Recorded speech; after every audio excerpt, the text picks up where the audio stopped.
à être présent pour cette présentation. Donc, le sujet abordé vise la modélisation et simulation multiphysique, mais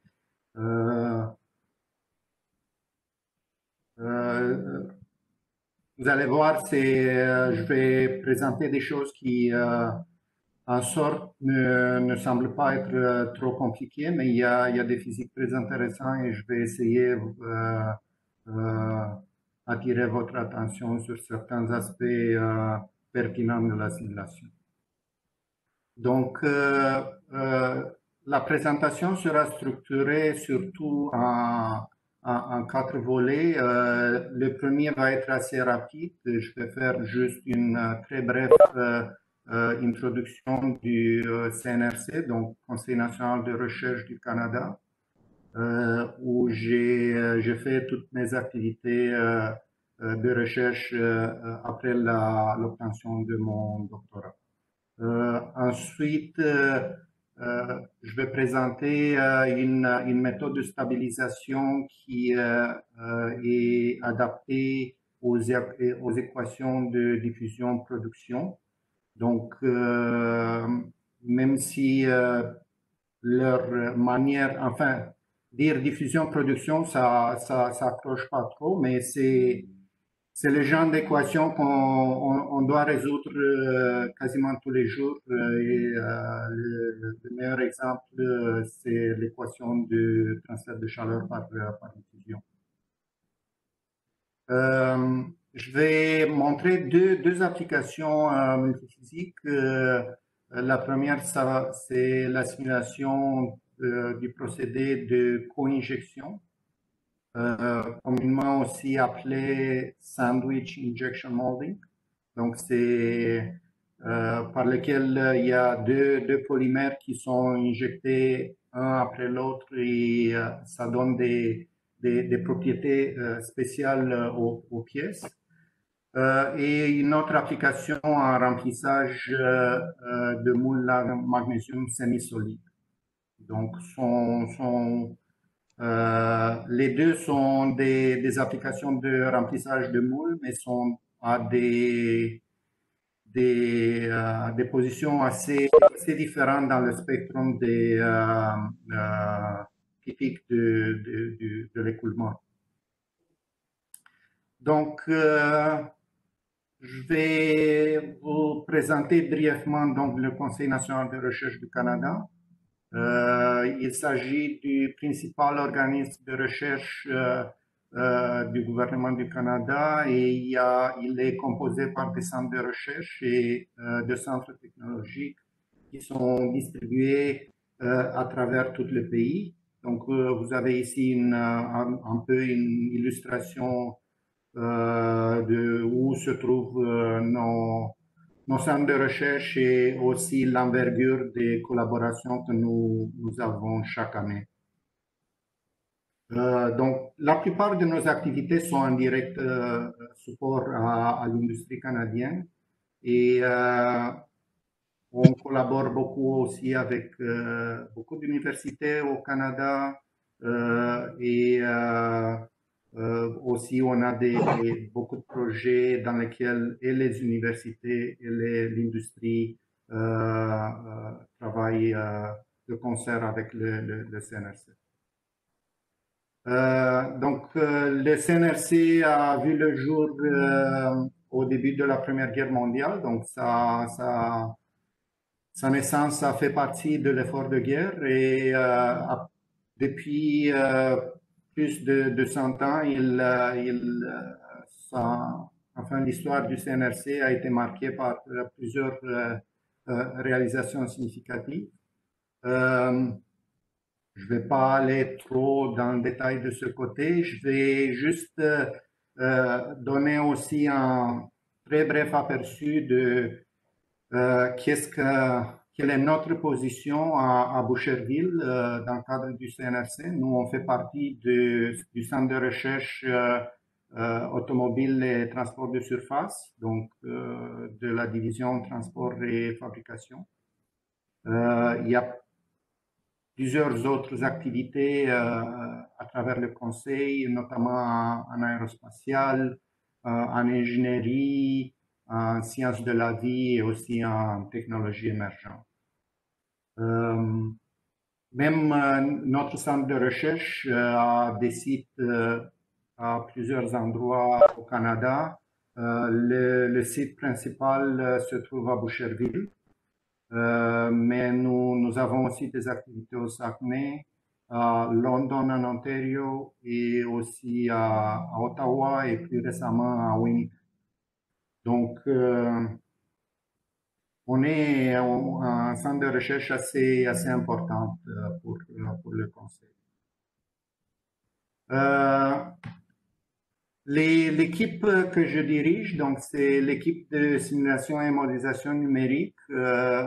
Et, elle est donc, comme le nom le dise, dédiée à la simulation numérique, des activités qu'on a commencées il y a presque 30 ans à Boucherville. Donc, l'équipe a évolué au cours des années et maintenant elle est composée de 17 chercheurs, dont 14 ont des doctorats. Donc, c'est une équipe qui a beaucoup de profondeur et une expertise variée qui touche simulation multi-échelle, multiphysique, les écoulements en surface libre et ça, ça a été surtout appliqué à des applications semblables à celles que je vais montrer, donc en moulage par injection. On a une très bonne expertise en transfert de chaleur et gestion thermique, aussi en procédés basés sur des déformations, grandes déformations des matériaux, fabrication additive, analyse structurelle, dynamique des particules, beaucoup d'activités en optimisation de procédés. La plupart de nos travaux se font sur des logiciels que nous avons développés nous-mêmes et qui sont des logiciels de calcul parallèle, et on fait aussi l'analyse de données. Donc, je vais passer maintenant à la partie un peu, disons, théorique de la présentation. Elle porte sur la stabilisation par élément fini, donc déformulation élément fini pour les équations de réaction de fusion. Et la motivation des travaux qui ont conduit aux résultats que je vais présenter a été faite par le fait que même si on a affaire avec des équations extrêmement simples, et encore, j'ai mentionné l'équation de conduction transitoire, ça peut être juste dans un solide, donc sans convection et sans nécessairement avoir une physique trop compliquée. Les solutions par élément fini peuvent présenter des oscillations qui, des fois, ne peuvent pas être acceptées. Et encore, si on a des problèmes de transfert de chaleur dont on sait que la température ne peut qu'augmenter et par contre on réalise que notre solution numérique nous donne des températures bien plus basses et des fois même des températures négatives sur une base de température absolue, c'est quelque chose qui n'a pas de sens. Et en plus, si les propriétés dépendraient de la température, on réaliserait rapidement que ces erreurs peuvent avoir des conséquences assez néfastes. Donc, le but est d'avoir des solutions qui ne présentent pas des oscillations. Et donc, on va essayer d'avoir une forme d'une méthode élément fini stabilisée Et je vais commencer par une revue d'autres méthodes stabilisées qui peuvent être appliquées pour ensuite présenter cette approche qui, en fin de compte, elle résulte dans une forme extrêmement simple et extrêmement facile à appliquer. Et je vais aussi présenter des résultats et conclusions.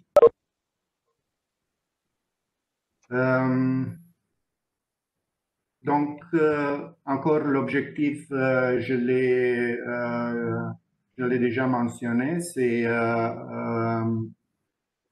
essayer d'avoir des solutions qui n'ont pas d'oscillation, mais on voudrait atteindre cet objectif dans des conditions où la diffusion numérique qu'on introduit en utilisant la stabilisation serait minimale. Donc, on veut s'approcher autant que possible des solutions numériquement exactes. On veut aussi avoir une méthode qui soit simple et facile à appliquer. Et de ce point de vue, je pense que vous allez remarquer qu'elle est effectivement extrêmement simple. Et on cherche à améliorer la solution par rapport à d'autres méthodes qui ont été déjà proposées. Donc, l'équation comme telle, elle est mise sous cette forme que vous voyez présentement à l'écran. La variable est U, c'est une variable scalaire. Et dépendant des valeurs que les trois paramètres sigma au carré, epsilon au carré et f prennent, on peut avoir une variété de problèmes. Par exemple, pour les équations de transfert de chaleur transitoire, f aura la forme de sigma au carré qui multiplie la valeur de la variable u au pas de temps précédent. Donc, exactement la même forme peut être retrouvée dans plusieurs applications. Et les oscillations dans la méthode Galerkin apparaissent surtout lorsque le coefficient epsilon au carré, donc le terme de diffusion, est très petit. Donc, en termes de méthodes d'éléments finis très courantes, vous les voyez ici, c'est la méthode standard de Galerkin qui a une intégration par partie du terme de diffusion qui fait en sorte que le flux, la condition naturelle, elle apparaît dans terme de droite, donc une intégrale sur la frontière du domaine. Ensuite, et oui, cette méthode, elle présente des oscillations si le coefficient que vous voyez, sigma au carré, qui multiplie la taille de l'élément au carré est divisé par 6 epsilon carré. Si ce coefficient est plus grand que 1, à ce moment-là, les oscillations vont apparaître avec la méthode de Galerkin. Des méthodes de stabilisation bien connues sont bien sûr Galerkin least square, dont vous voyez qu'elle consiste dans l'ajout d'un terme intégré sur les éléments, à l'intérieur des éléments du maillage du résidu fort de l'équation. Qui multiplie un coefficient de stabilisation et la fonction test. Et Galerkin gradient least square, qui est semblable à GLS, sauf qu'elle ajoute une stabilisation qui dépend du gradient du résidu. Pour l'équation d'intérêt ici, GLS n'est pas une méthode appropriée parce que GLS d'abord stabilise plus pour la convection. Par contre, la méthode la plus utilisé couramment, c'est GGLS, donc qui ajoute la stabilisation par le terme du gradient du résidu fort. Il y a aussi d'autres méthodes dans la littérature, méthode par Feinertinker et Calculus, donc qui finalement résulte dans des formes semblables à GLS. Il y a aussi des travaux qui cherchent à ajouter une stabilisation basée sur la partie non résolvable de la solution et qui, encore dépendant de la manière de développer, peuvent conduire tant à GLS qu'à GGLS.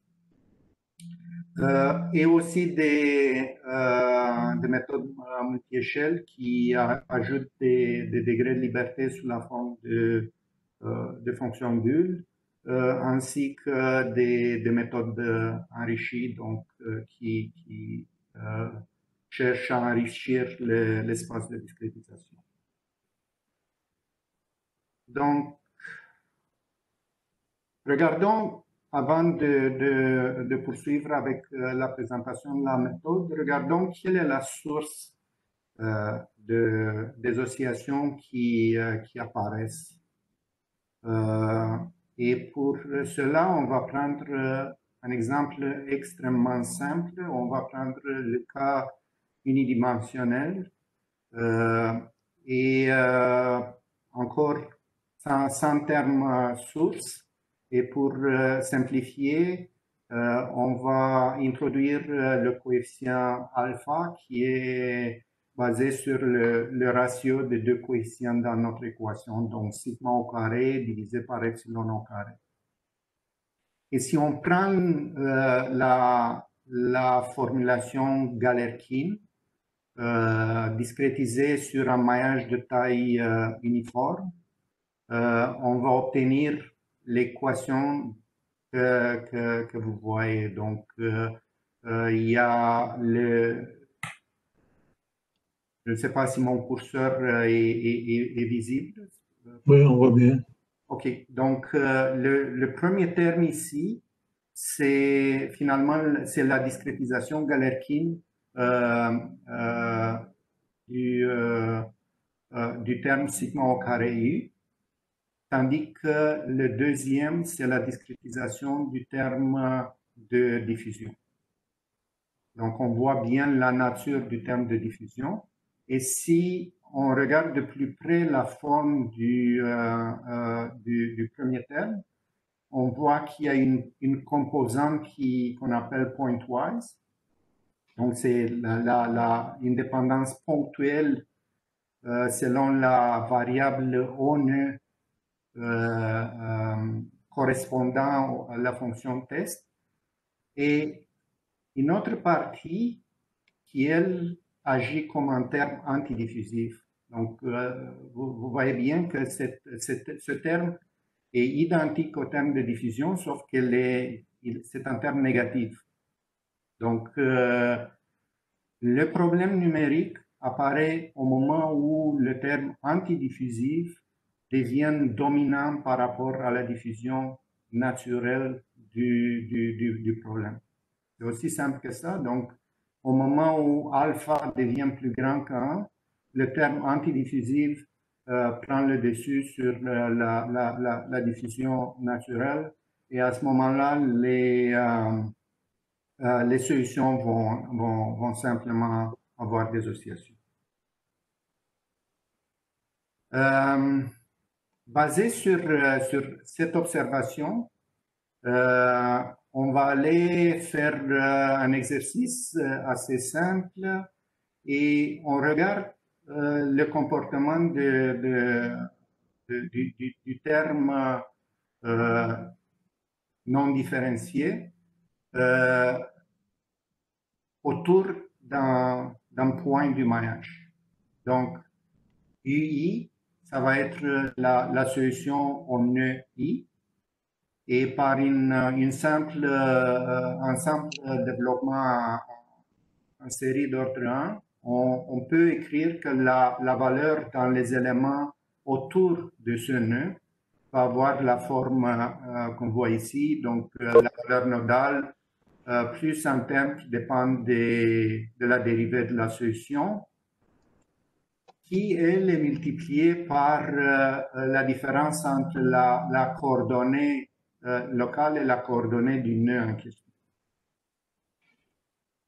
Une étape plus loin, plus bas, on va utiliser cette forme pour séparer les termes donc, non différenciés dans une contribution qui dépend seulement du nœud central et une contribution qui est la partie du terme de gradient. Donc, encore, ce terme qui est dans la boîte rouge, c'est un terme antidiffusif. Et pratiquement l'idée de base de la méthode est simplement de balancer, donc d'ajouter un terme de stabilisation qui va compenser pour la partie excessive de ce terme antidiffusif. Donc, on ne veut pas l'annuler entièrement. Si on l'annule entièrement, pratiquement, on se retrouve avec une méthode de type Maslin. Mais si on ajoute, on le diminue juste en partie, on peut obtenir des solutions qui sont tant sans oscillation que sans être trop diffusives. Donc, on ajoute le terme de stabilisation qui est montré ici et le coefficient C qui a la forme, qui est d'ailleurs la même forme que pour la méthode GGLS, permet par exemple pour des maillages, des problèmes unidimensionnels sur un maillage uniforme, d'obtenir des solutions nodalement exactes à ces problèmes. Donc, ça, c'est la base. Maintenant, si on va encore plus loin et on regarde la méthode pour sa forme au complet, on obtient ces deux formes, celle du haut est pour le cas unidimensionnel et celle du bas pour le cas multidimensionnel. Donc, on peut passer directement dans le cas multidimensionnel où on voit que le terme de stabilisation a donc un coefficient de stabilisation qui est associé à chaque équation et une composante de gradient du résidu fort de l'équation, mais qui est multiplié par ce x moins xi et la fonction de test pour notre équation. Dans cette forme, la méthode de stabilisation n'est pas nécessairement très facile à appliquer et peut-être même aussi difficile à comprendre ce qu'elle peut faire.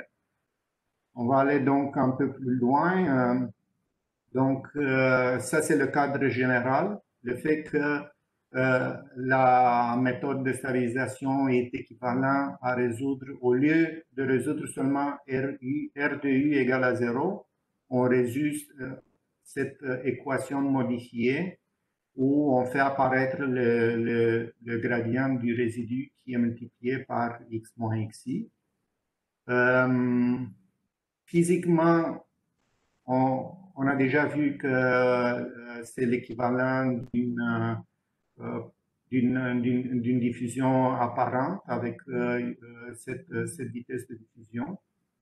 La méthode est globalement conservative et j'ai déjà mentionné qu'elle produit la solution nodalement exacte pour les problèmes 1D, ce qui est le cas aussi pour GGLS. Et encore, étape suivante, comme l'intégrale est calculée au sens de distribution, après un certain traitement, on arrive à prouver que l'intégrale est équivalente à la somme des intégrales sur l'intérieur des éléments. Et après d'autres traitements que je ne vais pas montrer ici pour alléger la présentation, on peut montrer que la méthode est équivalente à changer les fonctions test. Donc, notre fonction test ni, ici, elle se trouve changée de cette manière. Donc, on ajoute une composante additionnelle qui, elle, dépend de la dimension du problème. Donc, on introduit le paramètre n indice d, qui est un paramètre de dimension qui vaut 1 pour les problèmes unidimensionnels, 2 pour les problèmes bidimensionnels et 3 pour les problèmes tridimensionnels. Encore tout le développement mathématique se fait assez bien pour montrer l'équivalence de la méthode avec cette fonction test modifiée qui, elle, devient extrêmement facile à implémenter. Donc, pour cette méthode et ce type d'équation, la seule chose à faire, c'est remplacer la fonction test ni par cette fonction ni' qui fera la stabilisation du terme de production. Dans le cas où le coefficient de stabilisation vaut 1 et que nous sommes dans un unidimensionnel, vous voyez ici quel est le changement sur la fonction test. Donc, au lieu de prendre la valeur 1 au nœud central et 0 sur les nœuds voisins, il va prendre une valeur 2 et moins 1 respectivement. Et dans le cas de D, va prendre une valeur 3 sur le nœud central et moins 1 sur les nœuds adjacents. L'équivalent 3D se fait aussi bien et aussi simple, sauf que c'est un peu plus difficile à montrer du point de vue graphique, raison pour laquelle je n'ai pas trouvé la manière de le faire. Mais le principe est le même. Dans le point central, la valeur va être 4 et les valeurs dans les autres, disons, dans les nœuds voisins vont être moins 1. Je vais passer maintenant à quelques exemples tests. Et le premier, c'est... Et encore, dans tous ces exemples, je vais rester dans un cadre extrêmement simple, disons plutôt académique, mais ils sont des exemples qui permettent de balayer une gamme très large de cas. Donc, dans ce cas unidimensionnel, le terme source est égal à x, donc le domaine vaut de 0 à 1, avec des conditions frontières u égale à 0 à gauche et u égale à 2 à droite. Ce qui arrive, c'est que lorsque la diffusion est négligeable, et vous voyez ici le coefficient de diffusion est 10-8, lorsque la diffusion est négligeable, la solution devrait prendre la valeur u égale à x à toutes les nœuds, sauf sur la frontière de droite où on a une condition Dirichlet. L'analogie serait, disons, un écoulement, un problème de diffusion thermique où la solution initiale serait u égale à x et que la paroi de droite est subitement réchauffée. Donc, c'est un problème aussi simple que ça. Et on voit dans cet exemple comment les différentes méthodes se comportent. Donc, les symboles bleus sont pour la méthode de Galerkin. On voit qu'elle a des associations, tandis que GGLS et SSPG performent très bien. D'ailleurs, ce cas est dans la classe des situations pour lesquelles ces deux méthodes donnent des solutions nodalement exactes. Donc, encore, c'est le cas le plus simple. On va aller une étape plus loin et on fait un problème semblable, mais en deux dimensions.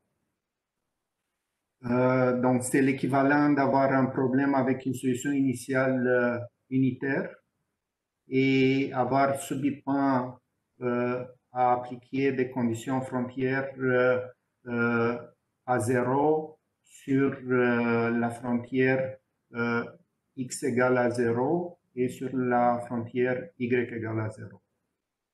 Encore, la diffusion est très petite dans ce cas aussi. Et on a quatre méthodes différentes qui sont comparées. Galerkin, GGLS, une méthode d'enrichissement de type Petrov-Galerkin et SSPG, donc la méthode que je viens de présenter. Et on voit Galerkin a des oscillations vraiment élevées. PGM, donc la méthode enrichie, fonctionne très bien. GGLS aussi, mais il y a le nœud qui est le plus proche du point X0, Y0, c'est le nœud qui sera le plus difficile à résoudre et c'est sur lui qu'on va concentrer les analyses. Donc, GGLS semble être un peu trop difficile à cet endroit et SSPG semble bien fonctionner. Donc, une étape de plus, on va regarder de plus près ce qui arrive à la solution à ce nœud en particulier. Donc, comme j'ai mentionné, le plus proche de l'origine sans qu'il se trouve sur la frontière. Donc, je rappelle, sur la frontière, la condition de Dirichlet est imposée.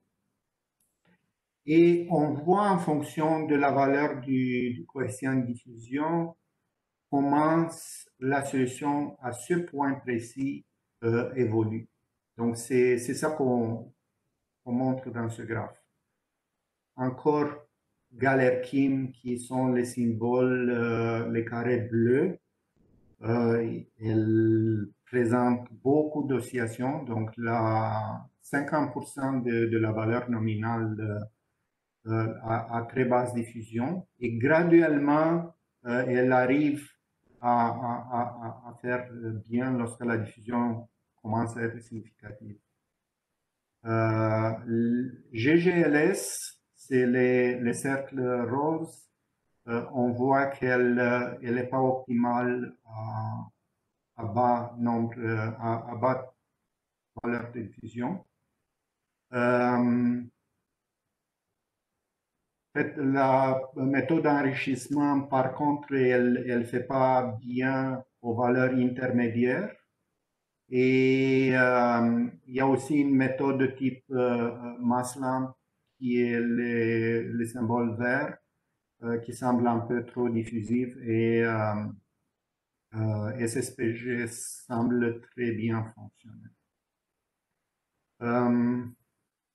Aussi, la méthode fonctionne aussi bien avec des éléments triangulaires qu'avec des éléments quadrilatères.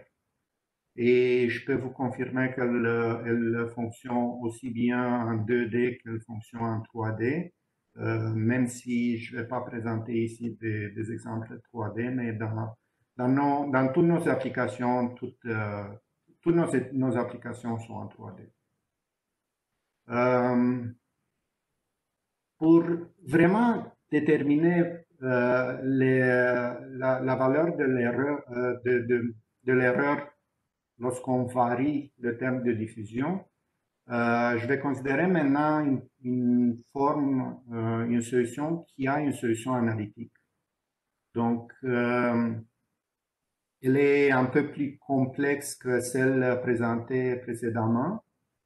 Donc, sur les frontières, les solutions ne sont pas exactement zéro, mais par contre, avec cette forme, donc, on peut connaître à l'avance quelle est la solution exacte et ainsi évaluer l'erreur exacte de la solution, ce qui est très pratique.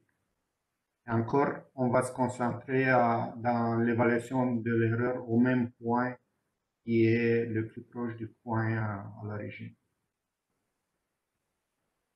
Et on voit ici dans la partie droite en haut, on a les valeurs de la solution.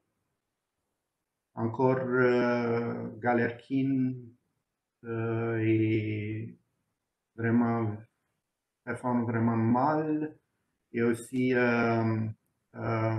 PGEM aussi a des oscillations à certains régimes. Mais on peut voir sur le graphe à gauche en bas la valeur de l'erreur. Et c'est ça qui va nous permettre de mieux quantifier la performance des différentes méthodes.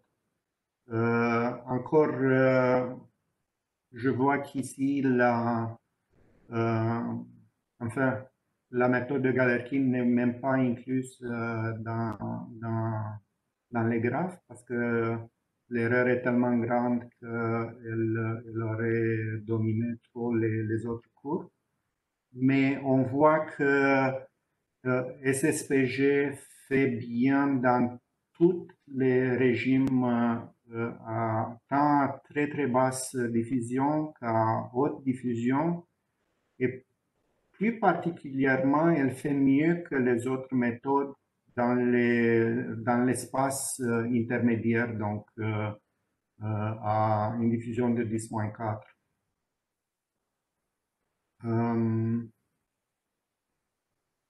Et dans le dernier graphe, celui à droite en bas,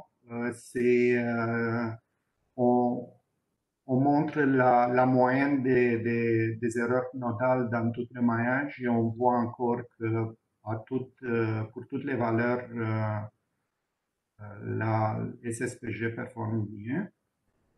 Encore, ce cas était sur un maillage régulier. On va essayer de voir qu'est-ce qui arrive si le maillage n'est pas régulier. Donc, on a testé vraiment sur un maillage plutôt quelconque. Et vous voyez ici à droite le graphe pour la valeur moyenne nodale.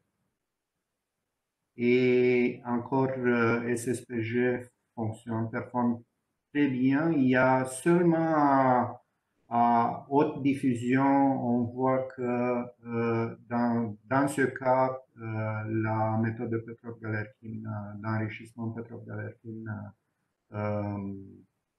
semble faire un tout petit peu mieux. Un autre exemple, un autre test, c'est une fonction, enfin une équation dans laquelle le terme source a une forme discontinue. Donc, le terme source est défini par le graphe que vous voyez. Et lorsqu'on résout, on devrait être capable de trouver une solution qui approche beaucoup la valeur de ce terme source lorsque la diffusion est négligeable. Donc, on voit encore les quatre méthodes, comment elles se comportent et le niveau d'oscillation dans Galerkin, certaines oscillations dans GGLS, et PGEM, SSPG fonctionnent bien. Encore les mêmes solutions si le terme de diffusion cette fois est plus élevé dans la solution précédente, donc celle-là la diffusion est à 10-8. Ensuite, quand on passe à diffusion de 10-4, on voit que Galerkin présente toujours des oscillations, de même que GGLS. Fait intéressant, PGEM a commencé à avoir des oscillations. Et donc, il y a comme une surestimation de la solution proche de la discontinuité. Et SSPG a toujours des solutions sans oscillation et capture bien la diffusion. Et juste pour voir mieux le comportement, ces graphes présentent la solution sur une ligne AX 0.45 et la performance des différentes méthodes qui, en principe, montrent exactement ce que je viens de mentionner. Donc, encore, on a vu une méthode qui est extrêmement facile à implémenter. Les tests que j'ai pris comme exemple et plusieurs autres tests que j'ai eu l'occasion de faire en 3D montrent qu'elle conduit à des solutions sans oscillation avec un minimum de diffusion artificielle. Et dans la plupart des situations, la méthode performe mieux que les autres. Encore, la base de la méthode revient finalement du point de vue implémentation à changer les fonctions test d'une manière extrêmement simple. Donc, je ne sais pas comment on voudra procéder du point de vue des questions, mais si vous avez des questions à ce point-ci, je peux les prendre ou je peux les prendre à la fin de la présentation. Il me reste à présenter deux cas d'application 3D multiphysique. Peut-être qu'on va attendre la fin pour les questions. Parfait. Donc, je vais continuer. Cette première application, j'ai mentionné, c'est pour un procédé qui s'appelle co-injection. Donc, ça comporte dans l'injection de plus qu'un matériau. Et ce que je vais montrer, il s'agit du procédé séquentiel. Donc, les deux matériaux sont injectés un après l'autre, donc et pas simultanément. Je vais présenter les équations du modèle, juste sommairement l'approche de résolution et quelques applications avec des comparaisons expérimentales.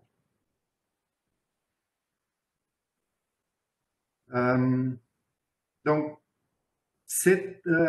toutes ces travaux ont été basés sur une implémentation dans un logiciel qu'on a dans notre équipe pour des problèmes à surface libre.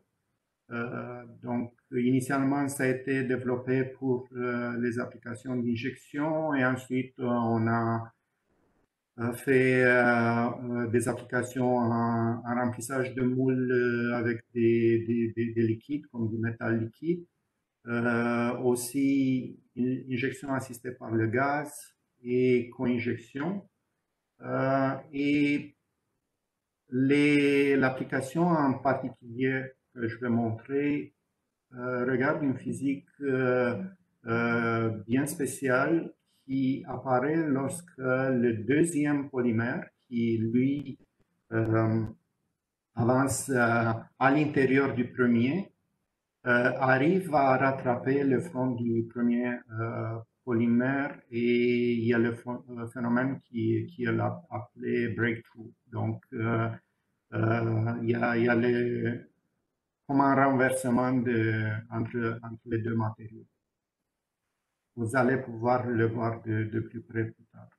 Donc, encore sommairement, les équations, c'est l'équation de Stokes pour l'écoulement, étant donné les grandes valeurs de la viscosité, donc le fait que les termes de diffusion sont dominants, on peut négliger tant la convection que le terme transitoire. L'équation d'énergie, elle, par contre, elle conserve les termes de transport. Et pour faire le suivi des interfaces dans notre problème, on utilise des méthodes de type level 7 dont on voit la description ici. Encore assez simple, des fonctions qui sont positives, disons, du côté du matériau en question et négatives à l'extérieur. Et au moment où on veut pouvoir représenter deux matériaux, ce qu'on a fait, on a simplement utilisé deux fonctions d'interface. La première indique la position de l'interface entre le premier polymère et l'air, et tandis que la deuxième fonction va indiquer l'interface entre le premier et le deuxième. Souvent, plutôt pas souvent, mais tout le temps, le premier est aussi identifié comme la peau, tandis que le deuxième est le cœur, simplement à cause du fait que une fois injecté le premier polymère, la viscosité, donc lui, il adhère à la paroi, et le deuxième, il va progresser à l'intérieur sans toucher les parois. Donc, d'où la notion de peau et de cœur. Et on voit, dépendant de la combinaison entre les valeurs des deux fonctions level 7, on peut dire si nous sommes dans la peau, dans le cœur ou dans la partie vide, ou même plus, il y a eu l'inversion entre les deux polymères et le cœur a dépassé la peau. Les formulations éléments finis, encore rien de trop compliqué, sauf que on utilise toujours des formulations stabilisées. Qu'il s'agit pour l'écoulement ou pour le transfert de chaleur ou bien pour les fonctions d'interface. Et la grande difficulté pour cette application réside à s'assurer que la physique de l'avancement du deuxième polymère est bien représentée. Et tout ça à cause du fait qu'elle est très sensible au comportement proche des parois du premier polymère. Et aussi aux différences de comportement rhéologique entre les deux matières. Et encore, la plupart des applications de ce type sont sur des pièces qui sont assez minces, ce qui rend la tâche encore plus difficile. Il faut comprendre que le deuxième polymère va avancer à l'intérieur et donc le raffinement du maillage, il y a des limites à ce qu'on peut assurer au niveau de raffinement et de la précision. Et vous avez ici dans les images du haut un premier exemple de prédiction numérique à gauche et image expérimentale à droite. On voit que la ressemblance est très bonne. Donc, on est capable de capturer la forme, tous les détails et de ce qui est observé expérimentalement. La même chose sur les images du milieu où la différence est que la pièce a des épaisseurs différentes à différentes sections, ce qui affecte la manière dont les polymères vont avancer. Et sur les images du bas, vous avez une animation dans laquelle le premier polymère est montré en transparence et le deuxième polymère est montré en pleine couleur. Et on peut voir un peu l'évolution de la solution. Encore, dans les prochains acétates, je vais discuter une autre application, c'est celle-ci. C'est un moule spirale qui a une épaisseur constante de 2 mm et une largeur de 20 mm. Encore, c'est un cas pour lequel on avait des données expérimentales qui étaient déjà publiées. Donc, l'expérience n'a pas été faite par nous, mais les données étaient déjà publiées. Une autre particularité de l'application consiste au fait que ces polymères ont un comportement rhéologique de type newtonien généralisé. Donc, pour la densité, la chaleur spécifique et la conductivité thermique, on a des valeurs constantes. Mais pour la viscosité, on a un modèle de type Cross-WLF. Donc, tout d'abord, une dépendance en fonction du taux de cisaillement. Et par-dessus cette dépendance sur le cisaillement, on a une dépendance sur la température. Et on voit ici dans le graphe de droite les courbes de la viscosité en fonction du taux de cisaillement pour 4 températures différentes. Et on voit comme la viscosité, en principe, elle baisse lorsque le cisaillement augmente et elle diminue au fur et à mesure que la température est plus élevée. Donc, c'est ça le cas de la simulation. Voici aussi l'essence des observations expérimentales. Dans ce graphe donc, qui provenait de la publication sur les expériences, la ligne continue indique la position du front du premier polymère et la ligne discontinue indique la position du front du deuxième polymère. Donc, dans la première phase appelée injection primaire, il y a seulement le premier qui est injecté. Ensuite, on commence à injecter le deuxième polymère qui, lui, il va avancer plus vite que le premier. Et après un certain temps, il va le rattraper. C'est la période qui est appelée Core Advanced Region. Ensuite, on a la zone Core Expansion. C'est une physique assez difficile à capturer dans laquelle les deux matériaux semblent évoluer simultanément sans que le cœur dépasse la peau. Mais après un certain temps, on voit qu'il n'y a plus assez de matériaux de type peau et il y a seulement le cœur. Donc, on essaie de faire ça, c'est ce qu'on a fait les simulations. Et ici, vous avez un exemple de base.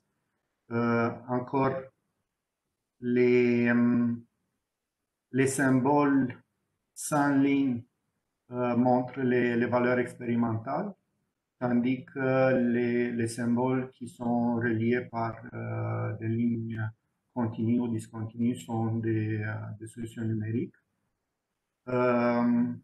Les symboles vides, c'est pour la peau. On voit qu'on prédit très bien la position du front du premier polymère.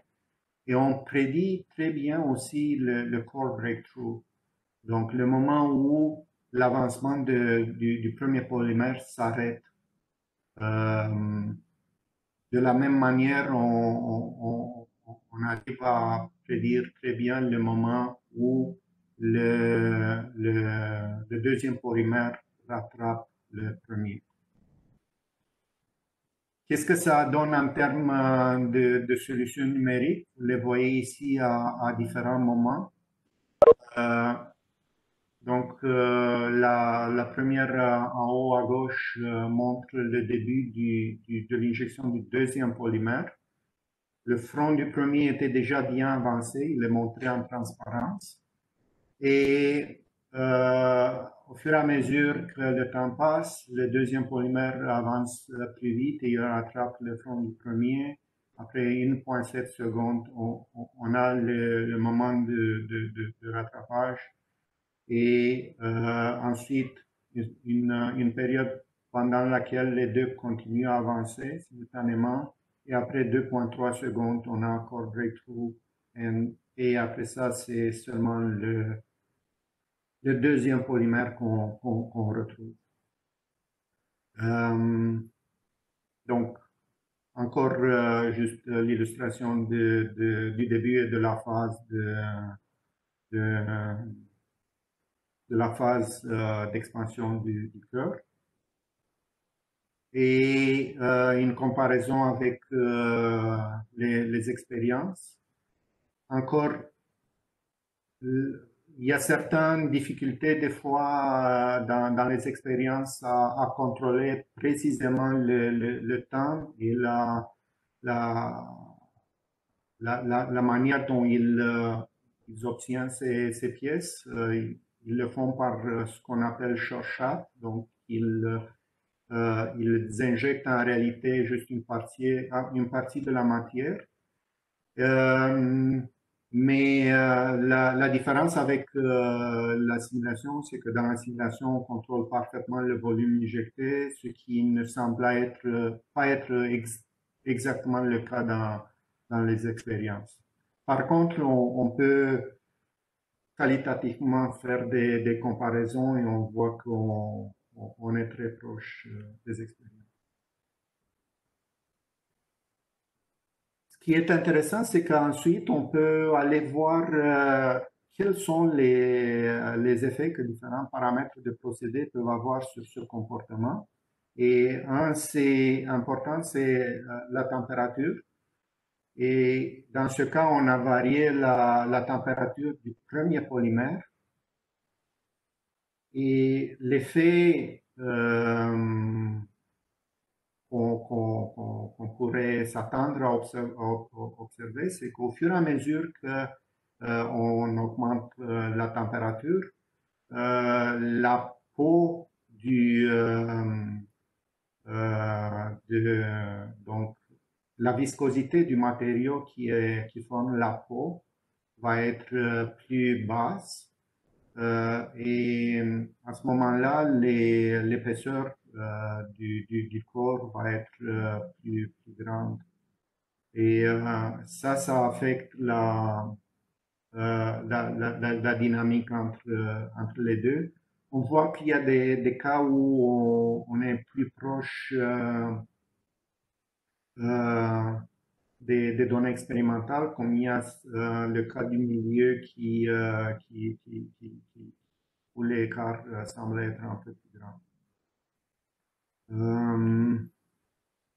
Encore, c'est un peu questionnable le fait que dans le cas du milieu, dans l'expérience, n'est pas une situation intermédiaire de deux autres cas, qui est le cas dans la simulation. Une autre situation, c'est on va varie la viscosité, directement la viscosité du matériau qui forme la peau. Et on voit encore le fait que la longueur d'écoulement pour le core breakthrough est plus grande lorsque la viscosité est plus petite. Donc, généralement, on capture bien les tendances observées expérimentalement avec toutefois certaines différences. Donc, on a vu une méthode 3D avec surface libre et suivi d'interface appliquée à des problèmes de remplissage comportant deux matières de polymères différents. Et avec validation expérimentale, l'outil qui permettra ensuite d'optimiser le procédé dépendant des cibles qu'on veut se donner, ce qu'on cherche à obtenir comme ratio entre les deux matériaux. Je vais passer à ma dernière application, donc remplissage semi-solide avec du magnésium.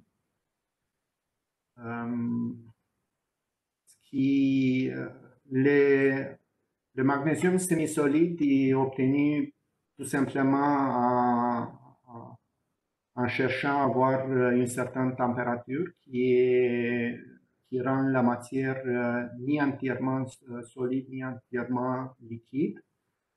Donc, il y a une certaine fraction de la matière qui est sous forme solide à l'intérieur d'une matrice liquide. Encore, il y aura un exemple pratique et des comparaisons avec des expériences. Et ici, on voit les deux parties du moule. Bon, la pièce comme telle a l'air de ça. Il y a en réalité quatre pièces identiques qui sont moulées simultanément. Sont des barres de traction et il y a initialement une séparation de l'écoulement en deux parties et une autre séparation secondaire en deux autres parties, ce qui fait en sorte que le débit sera distribué dans de quatre côtés. Et on s'attendrait évidemment que la solution soit belle et symétrique partout, ce qui n'est pas tout à fait le cas. Et on voyait ici les solutions sont assez étranges. Et une particularité observée et qui a déclenché aussi l'intérêt pour la simulation a été le fait que au début, les barres respectives se remplissent avec un noyau central qui reste vide. Et aussi que même quand on poursuit le remplissage jusqu'à la fin, on observait des porosités significatives à cet endroit. Donc, les porosités, au lieu d'être plus grandes au bout des pièces, ils étaient plus significatifs proches du point d'injection.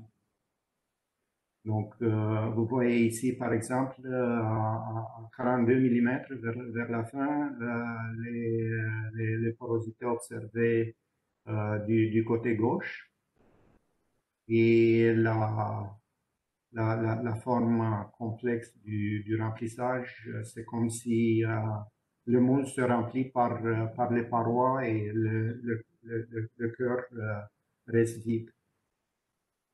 Donc, on s'était donné comme défi de voir si on peut simuler ce problème et comprendre un petit peu plus ce qui arrive. Et bon, Ici, c'est exactement le sommaire de ce que je viens de dire. Donc, je vais passer par-dessus.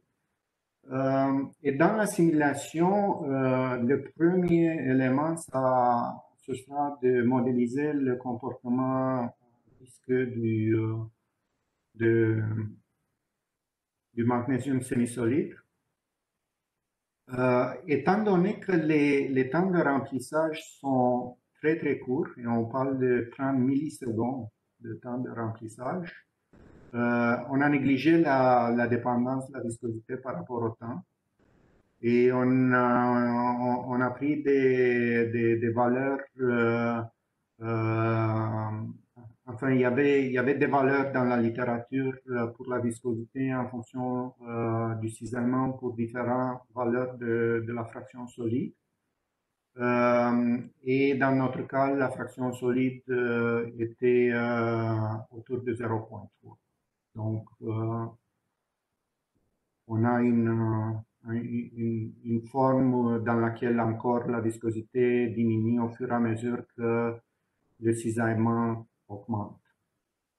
Mais dans ce cas-ci, les viscosités sont bien plus basses et les termes de convection, au lieu d'être négligeables comme dans le cas précédent, deviennent dominants. Donc, c'est un écoulement fortement convectif. Donc, on a encore les équations de mouvement, continuité, l'équation d'énergie et l'équation pour la surface libre qui doivent être simulées.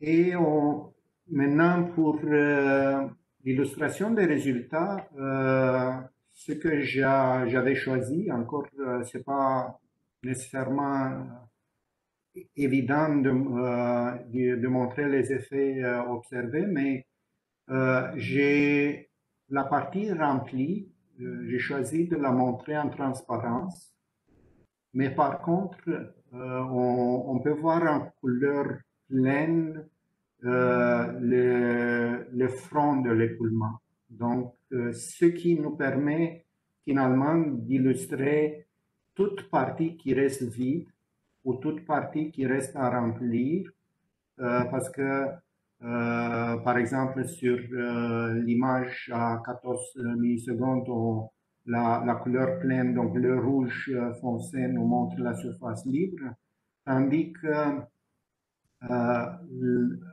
17,4, on voit une très très grande zone de surface libre qui est encapsulée à l'intérieur de la partie remplie. Et ça se continue à 22 millisecondes. Pour à 25 millisecondes, on voit effectivement comme un grand trou qui demeure encapsulé au début, donc proche du point d'injection, et aussi enfin, une zone qui reste à remplir et qui génère les porosités à l'extrémité de la pièce. Donc, un petit peu plus en détail, différentes images qui montrent aussi les lignes de courant et de même que non seulement la partie remplie en bas, mais au milieu, la partie qui reste à remplir. Donc, je vais un peu plus vite. On voit après 17 secondes, 17 millisecondes, même le front avancé, mais il reste des parties à remplir proche du point d'injection.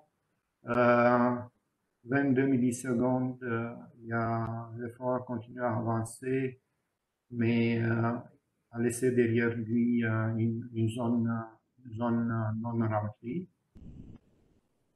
Et après 25 millisecondes, encore une bonne partie qui reste non remplie et qui, elle, va générer la porosité finalement parce que l'air entrapé ne pourra plus être évacué.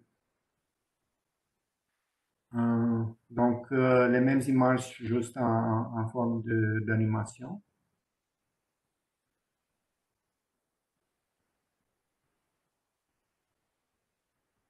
Et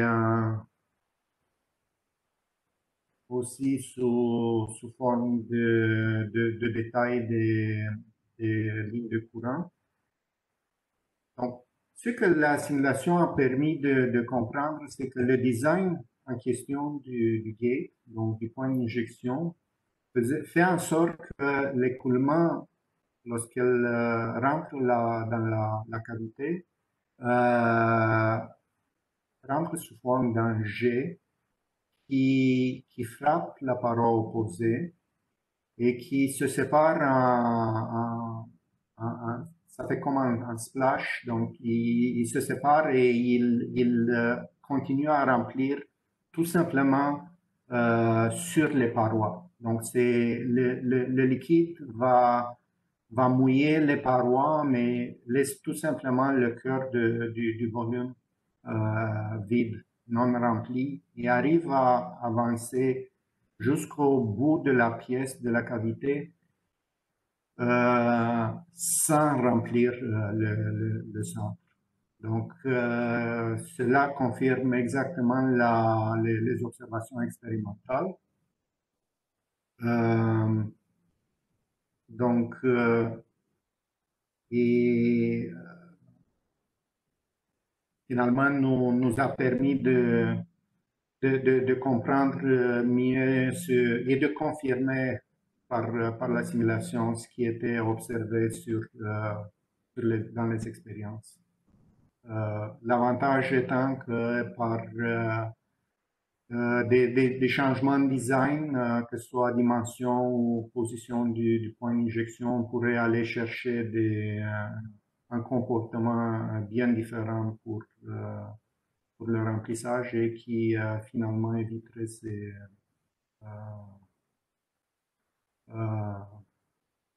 ce comportement de l'écoulement. Enfin, malheureusement, le travail n'a pas évolué plus que ça. Donc, on a investigué, expliqué le problème et on s'était arrêté à ce point-là et on n'a pas continué l'investigation et l'optimisation du design. Surtout à cause du fait que les coûts pour tester les moules sont assez prohibitifs des fois. C'est assez cher faire les expériences. Donc, cela complète ma présentation et je suis ouvert pour répondre à des questions.